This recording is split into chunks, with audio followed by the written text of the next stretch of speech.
إن الحمد لله نحمده ونستعينه ونؤمن به ونتوكل عليه ونعوذ بالله من شرور أنفسنا ومن سيئات أعمالنا من يهده الله فلا مضل له ومن يضلل فلا هادي له وأشهد أن لا إله إلا الله وأشهد أن محمدا عبده ورسوله يا أيها الذين آمنوا اتقوا الله حق تقاته ولا تموتن إلا وأنتم مسلمون يا أيها الذين آمنوا اتقوا الله وقولوا قولا سديدا يصلح لكم أعمالكم ويغفر لكم ذنوبكم ومن يطع الله ورسوله فقد فاز فوزا عظيما أما بعد فإن خير الحديث كتاب الله وخير الهدي هدي محمد صلى الله عليه وسلم وشر الأمور محدثاتها وكل محدثة بدعة وكل بدعة ضلالة وكل ضلالة في النار.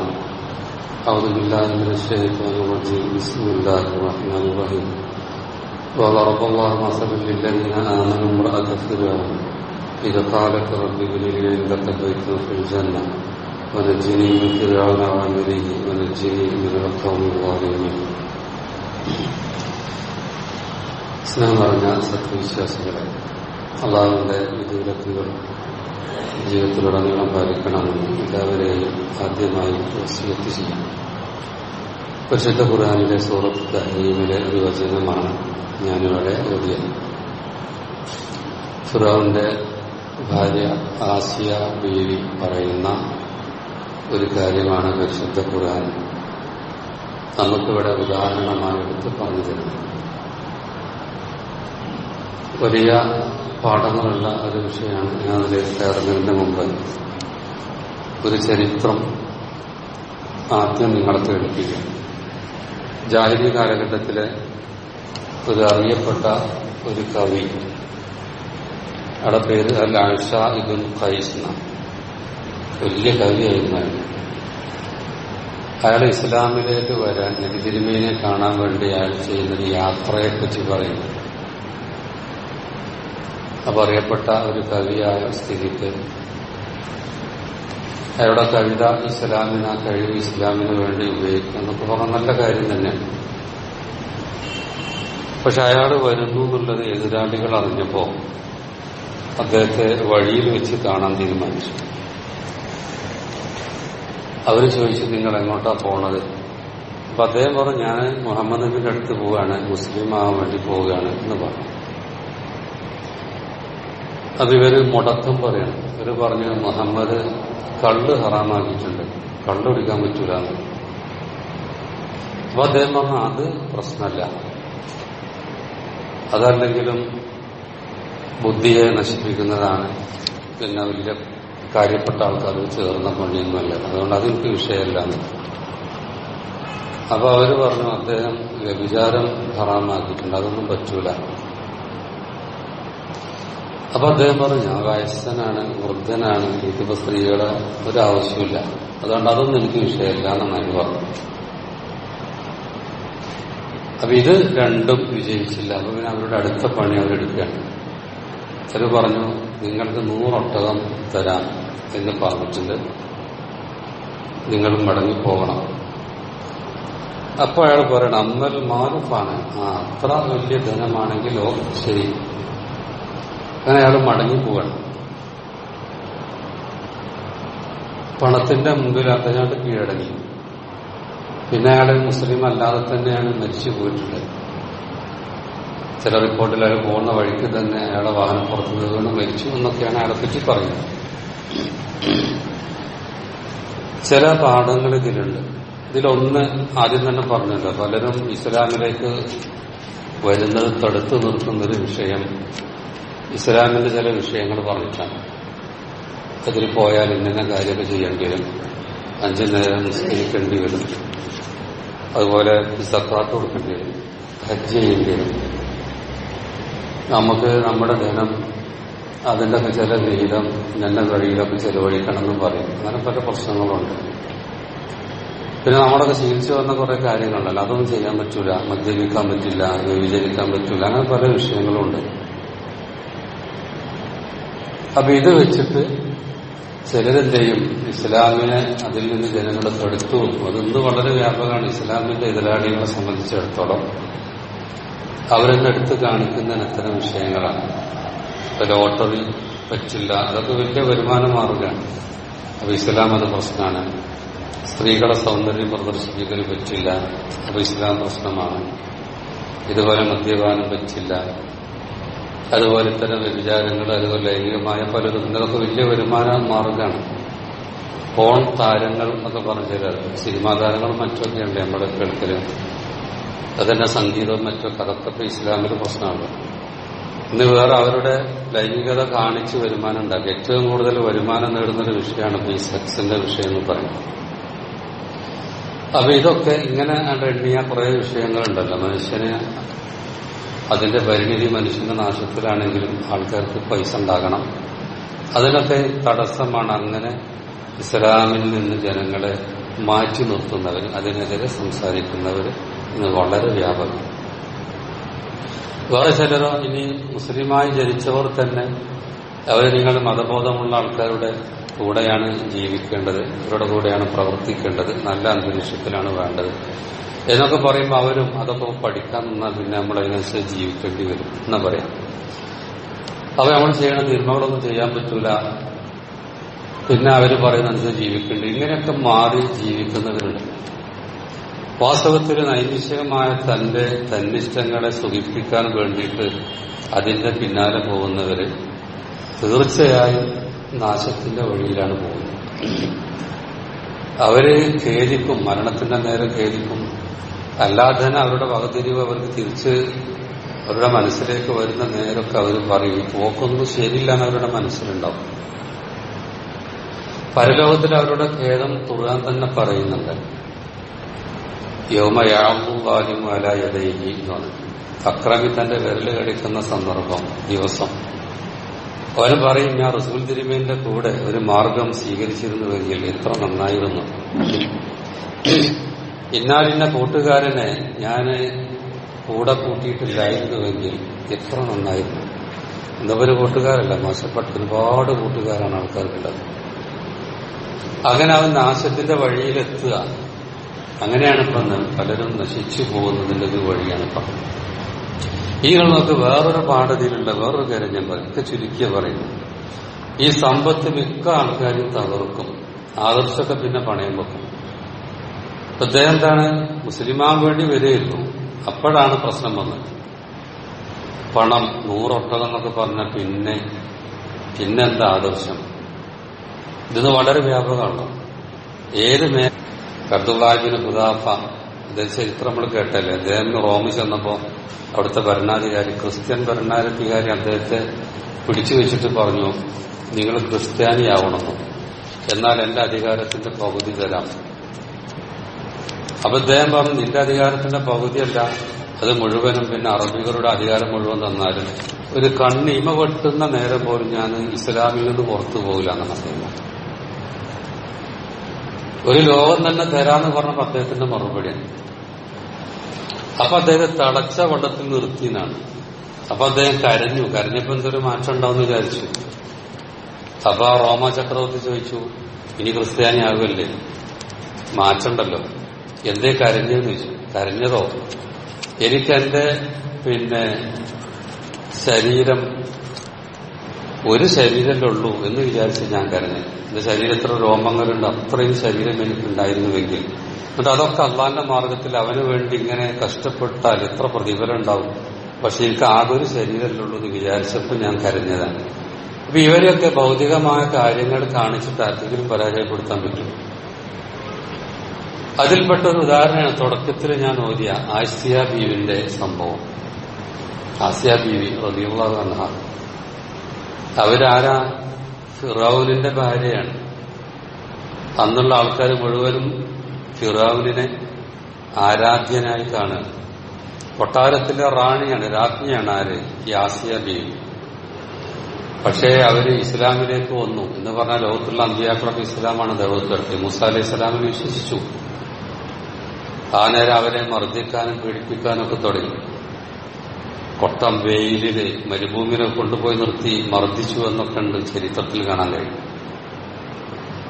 അങ്ങനെയുള്ള ആസിയ ബീവി അള്ളാഹിനോട് പ്രാർത്ഥിക്കുന്ന പ്രാർത്ഥന സത്യവിശ്വാസികൾക്ക് എന്നും പാഠമായിട്ട്. എന്തെങ്കിലും ഭൗതികത കണ്ടിട്ട് അതിന്റെ പിന്നാലെ പോയി സത്യം ഒഴിവാക്കണ്ട. സത്യവിശ്വാസികൾക്കുള്ള ഉദാഹരണം വളറബല്ലാഹു മസലൻ ലില്ലദീന ആമനു, സത്യവിശ്വാസികൾക്ക് അള്ളാഹു ഒരു ഉദാഹരണം പറയുന്നു. ആരാണത്? ഇമ്രാഅത്ത് ഫിർഔൻ, ഫിർഔനിന്റെ ഭാര്യയാണ്. ആ ഫിർഔന്റെ ഭാര്യയെപ്പറ്റി നെറ്റിതിരുമീനൊക്കെ പറഞ്ഞതെന്നറിയോ? സ്ത്രീകളുടെ വിഷയത്തിൽ എല്ലാ നിലക്കും പൂർണ്ണത കൈവരിച്ച 3 സ്ത്രീകൾ എന്ന് പറഞ്ഞു. ഒന്ന് ഈ ആസിയ ബീവിനെ പറ്റിയ പറഞ്ഞു, മറ്റൊന്ന് മറിയം ബീവി, വേറൊന്ന് ഖദീജ റളിയല്ലാഹു അൻഹ. അബി മറിയം ബീവിയെ പറ്റി ഇവിടെ ആസിയ ബീവിയെ പറ്റിയ പരിശുദ്ധ ഖുർആൻ പറയുന്നു. അതാണ് ഫിർഔന്റെ ഭാര്യ. അവർ റബ്ബിനോട് പറയാം, ഫിർഔന്റെ മർദ്ദനം സഹിക്കവയ്യ. അവർക്ക് ആ സത്യത്തിൽ നിന്ന് മാറി നിന്ന് ഫിർഔന്റെ കൂടെ നിന്നാൽ അവിടെ രാജകീയമായ എല്ലാ സൗകര്യങ്ങളുണ്ട്. അവരെ സേവകന്മാർ, അവർക്ക് സേവനം ചെയ്യാനും അവർക്ക് വേണ്ട എല്ലാ സൗകര്യങ്ങളും ഇവിടെ ഉണ്ടല്ലോ. പക്ഷെ സത്യം മനസ്സിലേക്ക് വന്നപ്പോ അതിനെതിരെ എന്തൊക്കെ മർദ്ദനങ്ങളും പീഡനങ്ങളും ശരീരം തന്നെ നഷ്ടപ്പെട്ടാൽ പോലും അതിൽ നിന്നൊരിക്കലും പിന്തിരിയുകയില്ല എന്ന അവരുടെ ആ ഉറച്ച നിലപാടാണ് ഇവിടെ കാണുന്നത്. അവർ പ്രാർത്ഥിക്കുകയാണ് അള്ളാഹുവിനോട്, ഇത് കാലത്ത് റബ്ബി ബിനിൽ ഇന്തൊക്കെ ബൈത്തഫിൽ ജന്ന, അള്ളാഹു നീ നിന്റെ അടുത്ത് എനിക്ക് നീ ഒരു വീട് ഉണ്ടാക്കി തരണമേ. ഈ കൊട്ടാരം ഇതൊന്നും അവർക്കൊരു വിഷയമല്ല, നിന്റെ അടുത്ത്. നജ്ജിനീമിൻ ഫിറൗൻ, ഫിറൗനിൽ നിന്ന് എന്നെ രക്ഷപ്പെടുത്തണമേ. നജ്ജിനി മിനൽ ഖൗമിൽ അക്രമികളിൽ നിന്ന് നീ എന്നെ രക്ഷപ്പെടുത്തണമേ അള്ളാഹുവേ. ഇവിടെ ഈ പ്രാർത്ഥനയിൽ പണ്ഡിതന്മാർ പറയുന്ന ഒരു വിഷയമുണ്ട്.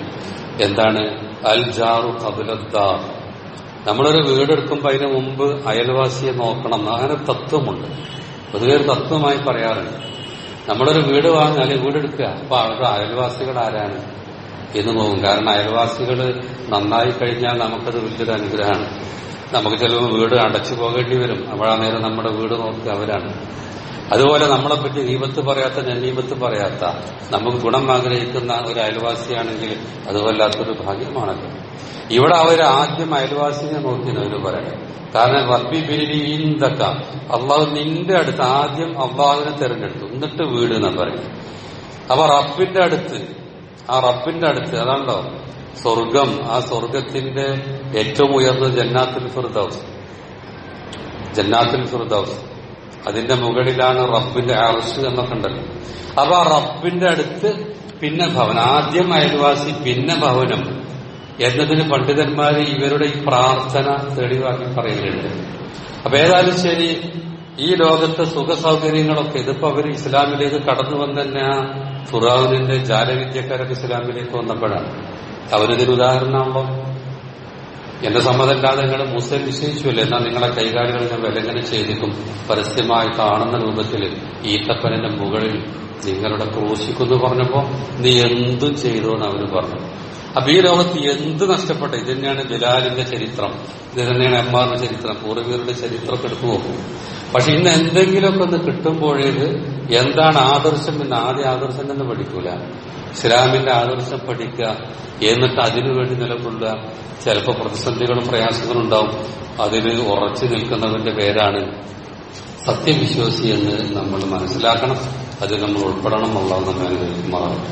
അൽഹംദുലില്ലാഹി വസ്സലാത്തു വസ്സലാമു അലാ റസൂലില്ലാഹി വഅലാ ആലിഹി വസഹ്ബിഹി അജ്മഈൻ. സ്നേഹം നിറഞ്ഞ സഹോദരന്മാരെ, അള്ളാഹുവിന്റെ വിധിവിലക്കുകൾ ജീവിതത്തിലുടനീളം പാലിക്കണമെന്ന് ഒരിക്കൽ കൂടി എല്ലാവരും വിശദീകരിച്ചു ചെയ്യും. മറ്റൊരു പാഠം, ദുനിയാവിന്റെ വലിപ്പത്തെപ്പറ്റി ബോധ്യമില്ലാത്തവരാണ് ഈ ദുനിയാവ് കാണുമ്പോൾ അങ്ങോട്ട് പോകുന്നത്, ആകർഷപ്പെടുന്നത്. ദുനിയാവിന്റെ വലിപ്പം അത് എത്ര ഉണ്ട്, അത് വിശുദ്ധ ഖുർആനിൽ സുന്നത്ത് ഒരുപാട് പറഞ്ഞിട്ടുണ്ട്. അത് സൂറത്ത് ഹദീദിൽ ഏലമു അന്നമൽ ഹയാത്ത് ദുനിയ എന്ന് പറഞ്ഞിട്ട് എന്താണ് ദുനിയാവ് അതിനെപ്പറ്റി പറയാം. അതിന്റെ അവസാനത്തിൽ അതൊക്കെ മസലി വൈസ് ആജബൽ കുഫാറ നബാത്തു, ഒരു മഴ പോലെ. ആ മഴ പെയ്തപ്പോൾ ചെടികളും പള്ളികളൊക്കെ ഉണ്ടാവില്ല. പല കർഷകർ അവർ നട്ടതൊക്കെ മുളച്ച് ഒക്കെ റെഡിയായി ഇങ്ങനെ വരും. പക്ഷെ കുറച്ച് കഴിഞ്ഞാൽ പിന്നെ അത് കളറ് മാറും, പിന്നെ അത് മഞ്ഞ നിറാവും, പിന്നെ അത് നശിക്കും. ദുനിയാവിന്റെ അവസ്ഥ പെട്ടെന്നൊന്ന് ഉഷാറാ തോന്നും, പിന്നെ അത് ഉടനെ തന്നെ നശിക്കും. ഫമൽ ഹയാത്ത് ദുനിയ ഇല്ല മത്താവ് പൂർവ്വം. ഈ ഐഹിക ജീവിതം എന്ന് പറഞ്ഞാൽ വഞ്ചനയുടെ വിഭവങ്ങളാണ് എന്നാണ് പരിശുദ്ധ ഖുർആൻ പറയുന്നത്. ഇങ്ങനെ പല രൂപത്തിൽ ഇത് ഹദീസിലെടുത്താലും പല രൂപത്തിൽ അതിന്റെ വലിപ്പം പറഞ്ഞിട്ടുണ്ട്. ഒന്ന് അതിന്റെ വില, നമ്മൾ ഒരു വില കണക്കാക്കി ചിലത് അളന്നു കൊടുക്കും, ചിലത് തൂക്കിക്കൊടുക്കും, ചിലത് ഭൂമിയൊക്കെ ആണെങ്കിൽ അത് എത്ര സെന്റ് എന്നൊക്കെ ഇങ്ങനെ പറയില്ലോ, നിങ്ങളുടെ കച്ചവടം നടത്തല്. അതൊക്കെ വെച്ചിട്ട് നബി സല്ലല്ലാഹു അലൈഹി വസല്ലം പറയാണ്, ഒരിക്കൽ പറഞ്ഞത് അതിന്റെ അളവ് പറയണം. പരലോകവും ദുനിയാവും തമ്മിൽ താരതമ്യം ചെയ്യുമ്പോൾ ദുനിയാവിന്റെ വലിപ്പം ഒരു വിശാലമായ സമുദ്രത്തിൽ ഒരാൾ തന്റെ ചൂണ്ടുവിരലിട്ടിട്ട് പുറത്തേക്ക് എടുത്താല് അതിലിപ്പോ എത്രയോ വെള്ളം ഉണ്ടാവുക? അതില് ഉള്ള പറ്റി നിൽക്കുന്ന വെള്ളം ഒരു തുള്ളി തന്നെ ഉണ്ടാവില്ല ചിലപ്പോൾ അതിലെടുത്തു കഴിഞ്ഞാൽ. അപ്പൊ ഈ വിശാലമായ സാഗരം വിരലിന് പറ്റിപ്പിടിച്ച വെള്ളവും തമ്മിൽ താരതമ്യമില്ലല്ലോ. ഇതാണ് പരലോകവും ദുനിയാവും തമ്മിലുള്ള താരതമ്യം എന്നൊരിക്കൽ നബി സല്ലല്ലാഹു അലൈഹി വസല്ലം പറഞ്ഞു. അങ്ങനെ ഒരു വലിപ്പം പറഞ്ഞു കൊടുക്കുകയാണ്. ഇതറിയാത്തവരാ പിന്നെ ഇതിന്റെ പിന്നാലെ അങ്ങനെ പോണത്. ഒരാളുടെ വലിയൊരു ലോകത്തെ പറ്റി ഇവർക്ക് ബോധ്യമില്ല. മറ്റൊരിക്കൽ അതിന്റെ വിലയെപ്പറ്റി, ദീനാറും ദിർഹമും പണം ഒക്കെ കൊടുത്തിട്ടല്ലേ വാങ്ങുക. അങ്ങാടിയിലൂടെ നടക്കുമ്പോൾ ഒരു ചത്ത ആടിനെ കണ്ടപ്പോ സഹാബികളൊക്കെ ഉണ്ട് നബി സല്ലല്ലാഹു അലൈഹി വസല്ലമിന്റെ കൂടെ. അതിന്റെ ചെവിക്കിന് പിടിച്ചിട്ട് പറഞ്ഞു, ഇത് ആർക്ക് വേണം? ഒരു ദിർഹമിന് നിശ്ചയം. ഒരു പറഞ്ഞു അതിന്റെ ചെവിക്കണ കുഴപ്പമുണ്ട്, അതുകൊണ്ട് ഞങ്ങൾക്കാർക്കും വേണ്ട. എന്നാ വെറുതെ വേണോ ചോദിച്ചു. വെറുതെ വേണ്ട, ഒന്നും വേണ്ട, ജീവണ്ടെങ്കിൽ തന്നെ ഞങ്ങൾക്ക് വേണ്ട, കാരണം അതിന് അഴിവുണ്ട് നമ്മൾ. അപ്പൊ റസൂൽ തിരുമേനി അത് ചോദിച്ചു വേറെ കാര്യത്തിനാ. എന്നാൽ ദുനിയാവിന്റെ വിഷയത്തിൽ അള്ളാഹ് ദുനിയാവിനോട് ഇത്രയും വിലല്ല, ഇത്രയും വിലല്ല. അതുകൊണ്ടാണ് ഇവിടെ കാഫറുകളും മറ്റൊക്കെ ഈ ദുനിയാവിൽ സുഖിച്ച് ജീവിക്കുന്നത്. അള്ളാഹിനടുത്ത് ഒരു വിലയില്ല. അള്ളാഹ് പരലോകത്തിന് വേണ്ടി നമ്മളെ സൃഷ്ടിച്ചത് ഇവിടെ തൽക്കാലം ഒരു പരീക്ഷണത്തിന് വേണ്ടിയാണ്.